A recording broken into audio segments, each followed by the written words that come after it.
السلام علیکم ورحمۃ اللہ وبرکاتہ۔ محترم سامعین، میں امید کرتا ہوں آپ سب خیریت سے ہوں گے۔ اللہ رب العزت آپ سب کا حامی و ناصر ہو۔ اللہ رب العزت آپ سب کو اپنے حفظ و امان میں رکھے۔ اعوذ باللہ من الشیطان الرجیم، بسم اللہ الرحمن الرحیم۔ ایک شخص نے ایسا کلمہ کہا کہ فرشتے گھبرا گئے۔ ابن ماجہ میں حضرت ابن عمر رضی اللہ تعالی عنہ سے روایت ہے کہ رسول اللہ صلی اللہ علیہ وآلہ وسلم نے فرمایا،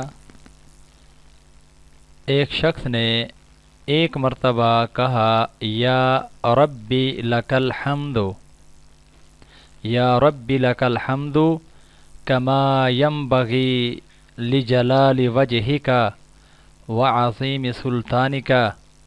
فرشتے گھبرا گئے کہ ہم اس کا کتنا اجر لکھیں۔ آخر اللہ تعالیٰ سے انہوں نے عرض کی کہ تیرے ایک بندے نے ایسا ایک کلمہ کہا ہے کہ ہم نہیں جانتے کہ اسے کس طرح لکھیں۔ پروردگار نے باوجود جاننے کے ان سے پوچھا کہ اس نے کیا کہا ہے۔ انہوں نے بیان کیا کہ اس نے یہ کلمہ کہا ہے۔ فرمایا، تم یوں ہی اسے لکھ لو، میں آپ اسے اپنی ملاقات کے وقت اس کا اجر دوں گا۔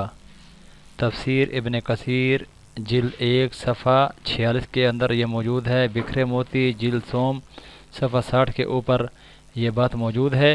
محترم سامعین، دعا فرمائیں کہ اللہ رب العزت ہم سب کو ایسے کلمات جو ہیں احادیث کے اندر نبی علیہ الصلاۃ والسلام کے توسط سے ہم سے جو ملے ہیں، تو ہم ایسے کلمات کا اپنی زندگی کے اندر اس کی عادت ڈالیں کہ اس کو پڑھتے رہیں، اللہ رب العزت کے رحمت کے امیدوار رہیں، اور نبی علیہ الصلاۃ والسلام کے نقش قدم پر ہم سب کو اللہ چلنے کی توفیق عطا فرمائیں۔